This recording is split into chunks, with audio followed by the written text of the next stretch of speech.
Good morning, welcome back to my channel Sujosh World. Guys, hope everybody is doing fine. So, yesterday we have seen the alterations of biological functions. Biological functions లో alterations వస్తే ఏం disturbances వస్తాయి అనేది నిన్న మనం చూసామన్నమాట. Like sleep disturbances కానివ్వండి, appetite disturbances కానివ్వండి and sexual disturbances. Okay, so after that the next one is disorders of consciousness. ఒకవేళ కాన్షియస్నెస్లో డిజార్డర్స్ వస్తే అవి ఎలాంటి డిజార్డర్స్ ఉంటాయి and what are the signs we are going to observe, ఎలాంటి సైన్స్ మనము అబ్జర్వ్ చేస్తాము అనేది ఈ క్లాస్లో చూస్తాం మనం. Okay, so in that first one is clouding of consciousness. Clouding of consciousness means it is a mental fog. So actually fog in the sense it is like a foam. Fog అంటే మనం యూజువల్గా ఏమంటాము, ఏదైనా స్మోకీగా ఉన్నదాన్ని fog అంటాము. Okay, clouding of consciousness is nothing but it is a mental fog or non coma. Okay, non coma is nothing but the patient is not going to be like a comatised state. మనకి comatised స్టేట్లో ఉన్నారు అనుకోండి, కోమాలో ఉన్నారు అనుకోండి, where the patient doesn't have any response towards you. Okay, మనకు ఎలాంటి response ఇవ్వకుండా అచేతనంగా అంటే నిర్జీవంగా అలా పడి ఉండడాన్ని మనం కోమా అంటాము. అన్కాన్షియస్గా ఉండి patient but they were alive. Okay, ప్రాణాలు మాత్రమే ఉండి కంప్లీట్గా కాన్షియస్నెస్ లేకుండా ఉన్నారు అంటే కొమటైజ్డ్ స్టేజ్ అంటాము. క్లౌడింగ్ ఆఫ్ కాన్షియస్నెస్లో ఏంటంటే the patient is going to have a non comatised stage. So that is going to be like dreamy stage.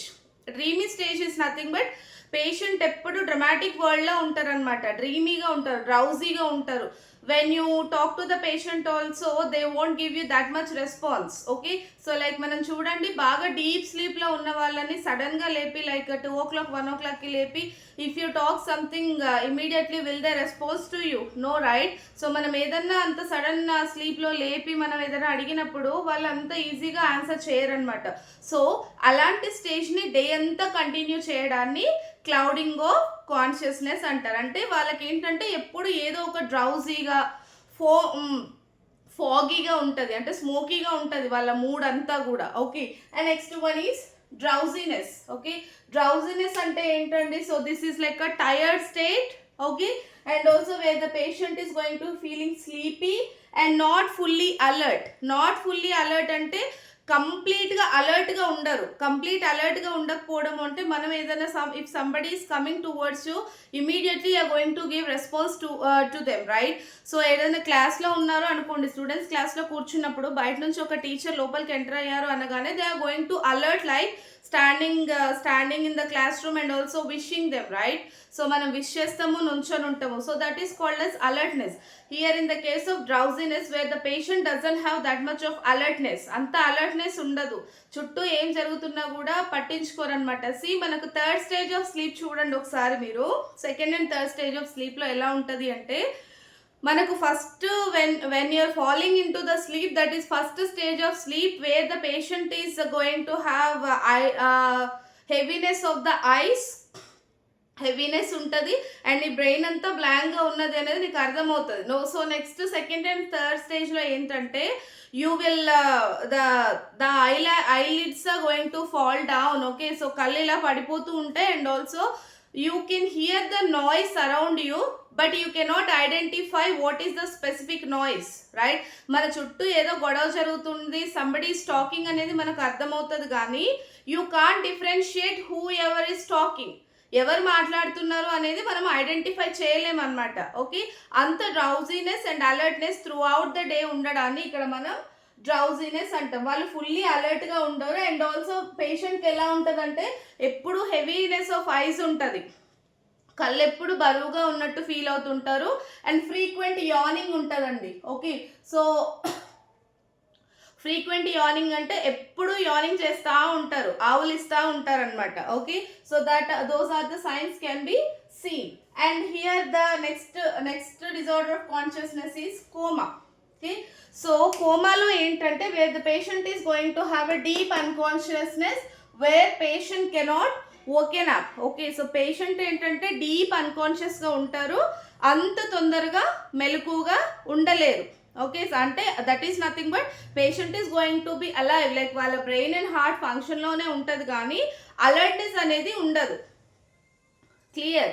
So వాళ్ళ హార్ట్ ఫంక్షన్ ఒకటి పంపింగ్ జరుగుతూనే ఉంటుంది, బ్రెయిన్ ఫంక్షన్ కూడా అవుతానే ఉంటుంది, కానీ సెన్సెస్ అనేది ఏది మనకి రెస్పాన్స్ ఉండదు. దాన్ని కోమటైజ్డ్ స్టేజ్ అంటాము. Okay, so the fails to response, నేను చెప్పాను కదా, so they can't respond to the pain, light, sound etcetera.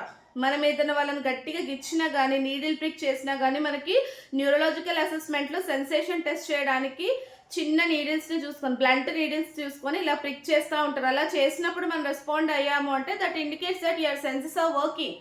Okay, and that indicates that you are completely conscious, where the patient with the coma cannot give that much response to the pain. So normal గా ఉన్న వాళ్ళు ఏంటంటే pain stimulus ని వెంటనే feel అవుతారు. అదే కొమటైజ్డ్ patient అయితే ఆ పెయిన్ ని ఫీల్ అవ్వలేరు అండ్ వాళ్ళు మనకేం రెస్పాండ్ అవ్వలేరు. Not only to that, they can't experience the light, sound etcetera. Okay, సౌండ్కి కానీ లైట్కి కానీ ఎటువంటి రెస్పాన్స్ ఇవ్వకుండా ఉండడాన్ని కోమా అంటామే. Next one is qualitative changes of consciousness. Okay, qualitative changes of consciousness అంటే yesterday I have seen in the sleep disturbances లో చెప్పాను, quality of sleep is going to be missed in the case of delirium and dementia అని. డెలీరియంలో కానీ డిమెన్షియాలో కానీ quality of sleep అనేది miss అవుతుంది. Okay, so ఇక్కడ చూడండి, qualitative changes in the consciousness is nothing but where the patient is going to have no clarity of mental functioning and also the experiences. Okay, so content clarity అనేది కంప్లీట్గా miss అవుతారు. Content clarity miss అవుతారు. పేషెంట్కి ఎలా ఉంటుందంటే ఆటోమాటిజం ఉంటుంది, fatigue ఉంటుంది, delirium ఉంటుంది. ఆటోమాటిజం అంటే like you know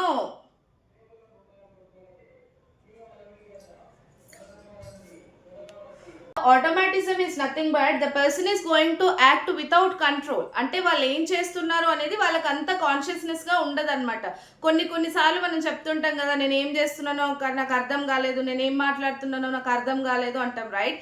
that state is called as automatism. Okay, ఆటోమేటిక్గా ఇన్వాలంటరీగా వాళ్ళ కంట్రోల్లో లేకుండా జరిగిపోతూ ఉంటాయి అన్నమాట. అది మాటలు కానివ్వండి, వాళ్ళు చేసే పని కానివ్వండి, ఏదైనా. Okay, next one twilight states అని చెప్పాను ఒక వర్డ్. ట్విలైట్ స్టేట్స్ అంటే ఏంటంటే కంప్లీట్గా వాళ్ళ కాన్షియస్నెస్లో ఉండదన్నమాట. ఓకే, ఆ కాన్షియస్నెస్ అనేది ఆల్టర్ అయిపోతుంటుంది, ఒకలాగా చూడడము ఇంకోలాగా అనుకోవడము, దీన్ని ట్విలైట్ స్టేట్స్ అంటాం అనమాట. అది మనం క్వాలిటేటివ్ చేంజెస్ ఆఫ్ కాన్షియస్నెస్ లో చూడొచ్చు. And you see delirium. ఇక్కడ డెలీరియం అంటే ఏంటంటే కంప్లీట్గా మెంటల్ ఎబిలిటీ అనేది డిక్రీజ్ అయిపోతుంది. మెంటల్ ఎబిలిటీ డిక్రీజ్ అవ్వడం అంటే I told you already that this decrease of mental ability mostly seen in the organic brain disorders. Organic brain disorders ఏవైతే ఉన్నాయో, ఏజ్ రిలేటెడ్ ఆర్గానిక్ బ్రెయిన్ డిజార్డర్స్లో ముఖ్యంగా డెలీరియంలో చూస్తాం అనమాట. So delirium is the state where you are going to see the decrease of mental ability and the person is going to have a complete confusion untadi, disorientation untadi. Disorientation is nothing but whatever you ask they may not answer properly. మనం అడిగిన దానికి సరిగా answer చేయలేకపోతుంటారనమాట. Okay, so దీన్ని మనం యూజువల్గా అంటే కామన్గా మనం ఏంటంటే ఏజ్ ఓల్డ్ వాళ్ళలో చూస్తాము, లైక్ 70+ 80+ ఉన్న వాళ్ళలో చూడండి. So because of the decreased brain capacity ఈ డెలీరియం కానీ డిమెన్షియా కానీ కామన్గా చూడొచ్చు. ఓకే, ఇలాంటి కేసెస్లో ఏంటంటే క్వాలిటేటివ్ చేంజెస్ ఆఫ్ కాన్షియస్నెస్ని చూడొచ్చు. కాన్షియస్నెస్లో మన కాన్షియస్నెస్ క్వాలిటీ అనేది తగ్గిపోవడం వల్ల వచ్చే చేంజెస్ ఏంటంటే లైక్ ఇక్కడ నేను చెప్పాను కదా, ట్విలైట్ స్టేట్స్ కానివ్వండి, ఆటోమాటిజం కానివ్వండి, డెలీరియం కానివ్వండి, and other consciousness disturbances. And next one is the fugue and dissociation. Next disorder ఏంటి అంటే fugue and dissociation. Fugue and dissociation కన్నా దీన్ని మనం ఒక కండిషన్గా కూడా చూస్తాం. ఎప్పుడంటే డిసోసియేటివ్ డిజార్డర్స్ డిస్కస్ చేసేటప్పుడు డిసోసియేటివ్ ఫ్యూగ్ అని చూస్తాం మనం. Dissociative fugue is nothing but this is a complete psychiatric disorder where the person is going to loss their identity and unconsciously they used to do the roaming and wandering here and there. Okay, that is nothing but అన్కాన్షియస్గా వాళ్ళకి తెలియకుండా సడన్గా వాళ్ళ personal ఐడెంటిటీని loss అయిపోతారనమాట. అంటే వాళ్ళు ఎవరు, ఏంటి, ఎక్కడి నుంచి వచ్చారు అనేది మర్చిపోయి సడన్గా కొత్త ప్లేసెస్కి ట్రావెల్ చేసి ఏంటి అక్కడ they are going to have their own new identity. Okay, so ఆ న్యూ ఐడెంటిటీని మళ్ళీ ఆ ప్లేస్లో క్రియేట్ చేసుకొని ఒక కొత్త పర్సన్ లాగా జీవిస్తారు. సో దాని తర్వాత ఏంటి, ఈ ఫ్యూగ్ అండ్ డిసోసియేషన్ అనేది కొంతమందికి కొన్ని అవర్స్లో రిసొల్యూట్ అవుతుంది, కొంతమంది కొన్ని వీక్స్ పడుతుంది, కొంతమంది కొన్ని మంత్స్ పడుతుంది, కొంతమంది కొన్ని ఇయర్స్ పడుతుంది. ఓకే, అంటే లైక్ కొంతమంది డేస్లోనే తగ్గిపోతుంది, అంటే డేస్లోనే మళ్ళీ వాళ్ళ గతం గుర్తొచ్చి వాళ్ళ ఐడెంటిటీని గుర్తొచ్చుకొని వాళ్ళ ఓన్ ప్లేస్కి వచ్చేస్తారు. అది ఒక రోజులో జరగవచ్చు, వారంలో జరగవచ్చు, నెలలో జరగవచ్చు, సంవత్సరంలో జరగవచ్చు. కొంతమందికి ఏంటంటే ఇంకా లాంగ్ పీరియడ్ ఉంటుంది అనమాట. That is called as fugue and dissociation. అంటే వాళ్ళ పర్సనల్ ఐడెంటిటీని, వాళ్ళ ప్రజెంట్ సిచ్యువేషన్ని అంతా మర్చిపోయి కొత్త ప్లేస్కి వెళ్ళి మళ్ళీ న్యూ లైఫ్ని స్టార్ట్ చేయడాన్ని ఫ్యూగ్ అండ్ డిసోసియేషన్ అంటాం. ఓకే, వాళ్ళకు కంప్లీట్ కన్ఫ్యూషన్ ఉంటుంది వాళ్ళ పర్సనల్ ఐడెంటిటీ గురించి. ఓకే, సో ఇక్కడ నేను చూడండి రాశాను, sudden unexpected travel away from the home. Okay, so వాళ్ళ ఇంటి దగ్గర నుంచి సడన్గా అన్ఎక్స్పెక్టెడ్గా ట్రావెల్ స్టార్ట్ చేస్తారు. ఎక్కడికి ఏంటి అనేది తెలియదు, వాళ్ళు ఎవరు అనేది కూడా వాళ్ళు మర్చిపోయి కొత్త ప్లేసెస్కి వెళ్ళి కొత్త లైఫ్ని స్టార్ట్ చేస్తారు అనమాట. That is called as fugue and dissociation. And next one is last one, stupor. Okay, ఈ స్టూపర్ అనే పదాన్ని most of the what is మన డిసీజెస్లో, brain related disease, CNS related డిసీజెస్లో చూస్తాం స్టూపర్ని. ఓకే, అంటే సెంట్రల్ నర్వస్ సిస్టమ్కి సంబంధించిన లైక్ మనకి బ్రెయిన్ కానీ స్పైనల్ కార్డ్ కానీ layers of the brain and spinal cord కానీ ఏదైనా డ్యామేజ్ అయినప్పుడు ఇది కూడా వన్ ఆఫ్ ద సైన్ అనమాట, స్టూపర్ అనేది కూడా. Okay, so this is near unconsciousness. Okay, near unconsciousness is nothing but this is not completely unconsciousness. కంప్లీట్గా కోమా స్టేజ్లో ఉండరు అనమాట. కోమా స్టేజ్కి, అన్కాన్షియస్నెస్కి కొంచెం దగ్గరగా ఉంటారు. సో ఈ స్టేజ్లో ఎలా ఉంటుందంటే, where the patient is going to open their eyes but they can't see.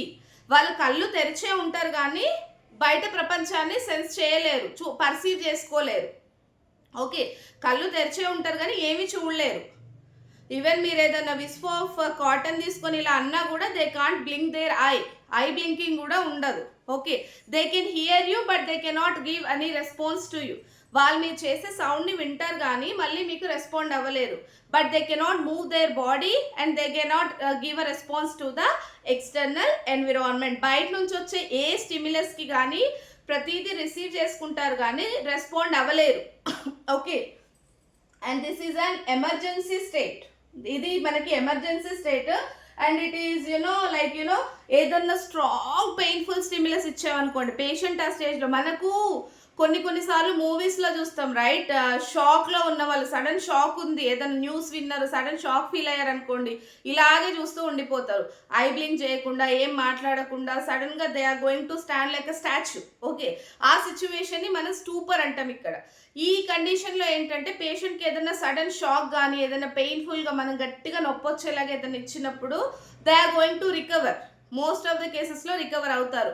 అయినా అవ్వలేదు అంటే they need to have a long time treatment. Okay, so mostly like alcohol అడిక్షన్స్లో కానీ డ్రగ్ అబ్యూజర్స్లో కానివ్వండి, సెరిబ్రల్ డ్యామేజ్ కానివ్వండి, అంటే బ్రెయిన్ డ్యామేజెస్ ఏమైనా అయిన వాళ్ళలో కానివ్వండి, అండ్ సడన్ యాక్సిడెంట్స్ అయిన వాళ్ళలో కానివ్వండి, ఈ స్టూపరస్ కండిషన్ని చూస్తాం మనం. సో దీంట్లో ఏంటంటే పేషెంట్ కాన్షియస్ లెవెల్స్ అనేది కంప్లీట్గా డిస్టర్బ్ అయిపోతుంది. ఓకే, సో కోమాకు దీనికి డిఫరెన్స్ అర్థమైంది అనుకుంటా. Wear the coma is going to be like patient is going to close there ice and sleeping on the bed. Okay, so వాళ్ళ కళ్ళు మూసుకొని ఉంటారు, ఎలాంటి ఎక్స్టర్నల్ స్టిమ్యులైని ఫీల్ అవ్వలేరు. అది పెయిన్ కానివ్వండి, లైట్ కానివ్వండి, సౌండ్ కానివ్వండి, ఎట్సెట్రా దేన్ని ఫీల్ అవ్వలేరు. ఇక్కడ మనకి స్టూపర్లో ఏంటంటే patient is going to have minimal awakeness. That is nothing but they can see with their eyes but they cannot respond it out. Okay, వాళ్ళు కళ్ళు ఇలాగే స్టేరింగ్ పెట్టి చూస్తారు కానీ ఎలాంటి రెస్పాన్స్ అనేది ఇవ్వరు. Okay, so that's what is the difference between coma and stupor. Okay, so these are the common disorders if there is altered consciousness. Okay, those are like a clouding consciousness, drowsiness, coma, qualitative changes in the consciousness, fugue and dissociation and stupor. Okay, so ఇవి ఏంటంటే common science. మనకు neurotic disorders కానీ dissociative disorders కానీ డీప్గా మనం చాప్టర్లోకి వెళ్ళినప్పుడు ఈ science అన్నీ మళ్ళీ మనకి రిపీట్ అవుతాయి అన్నమాట. సో కాబట్టి జనరల్గా ఇవి ఉంటాయి అని మనం ముందు తెలుసుకోవడానికి this disorders of consciousness has been discussed. Okay guys, hope everybody is doing fine with the class. Hope everybody understand the class. Okay guys, please do subscribe, like, share and comment. Okay, bye.